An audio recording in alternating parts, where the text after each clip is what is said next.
Mother's Day.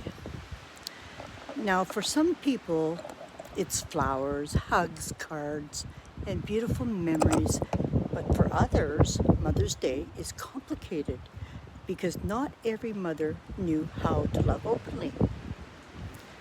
Not every child grew up feeling safe, protected, or cherished. And yet somehow, love still existed, just in a different form. Today I want to talk about Mother's Day. Where did it come from? What does it really mean? And I want to honor my mother honestly, not perfectly, honestly. Now, Mother's Day actually began because of love, grief, sacrifice, and appreciation.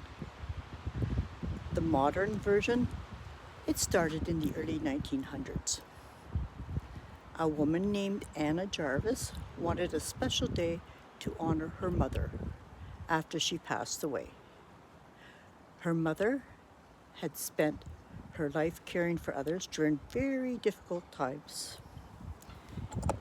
In 1914, Mother's Day officially became reorganized.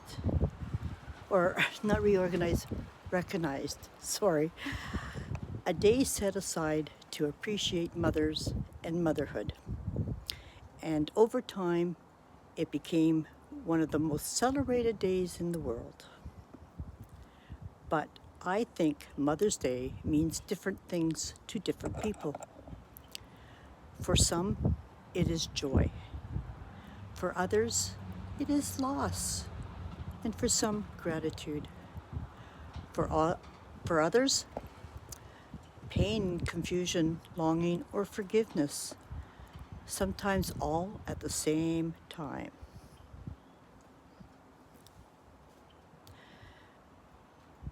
Now, I know some people celebrate both Mother's Day and Father's Day for themselves because they raise children alone. And honestly, I personally don't agree with combining the two. Not because single parents don't work hard. I mean, I was a single parent myself, so I absolutely do understand how hard it is. But because mothers and fathers each deserve their own recognition, their own identity, their own day. A mother is a mother, a father is a father, and both roles matter deeply. That's just how I personally feel about it. Now let me tell you about my mother. I love my mother dearly. She is 86 years old now, and she has been diagnosed with dementia. She still knows who I am, but conversations are difficult now. Sometimes she forgets words. Sometimes she forgets what she was talking about in the middle of a sentence.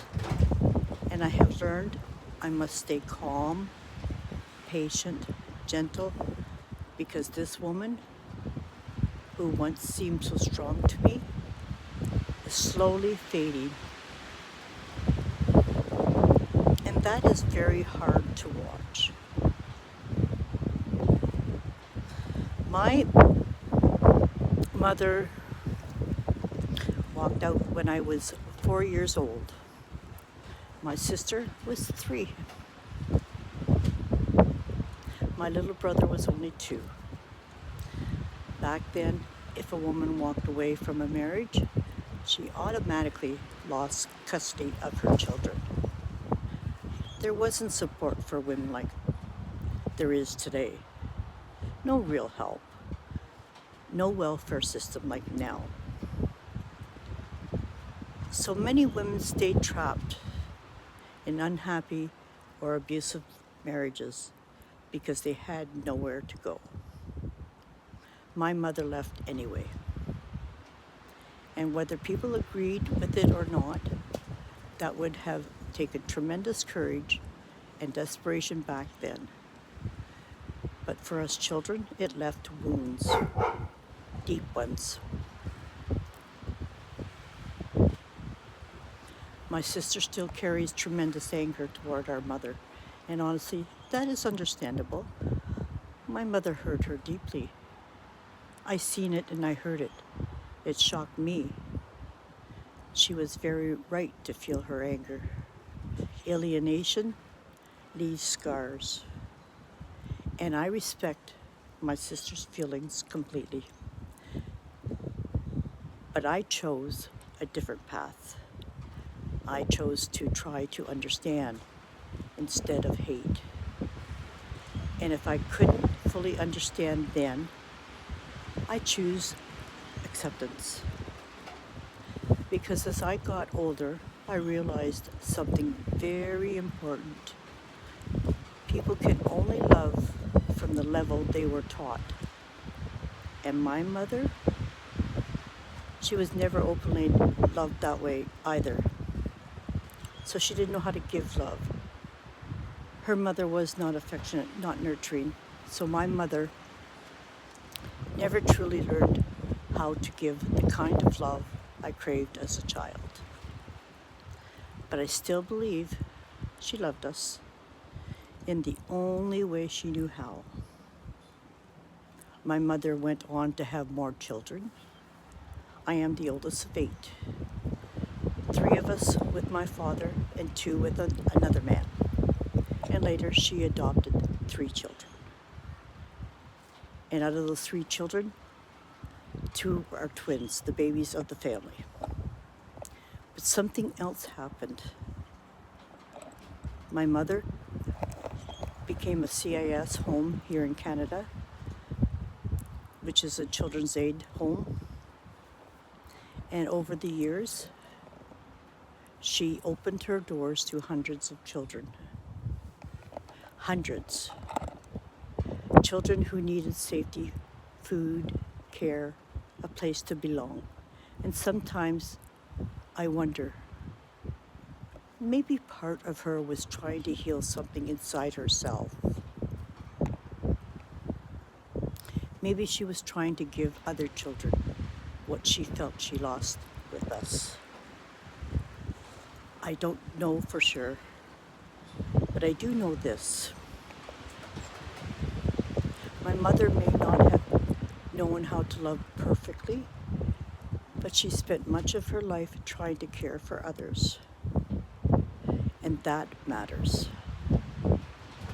I learned something powerful through all of this.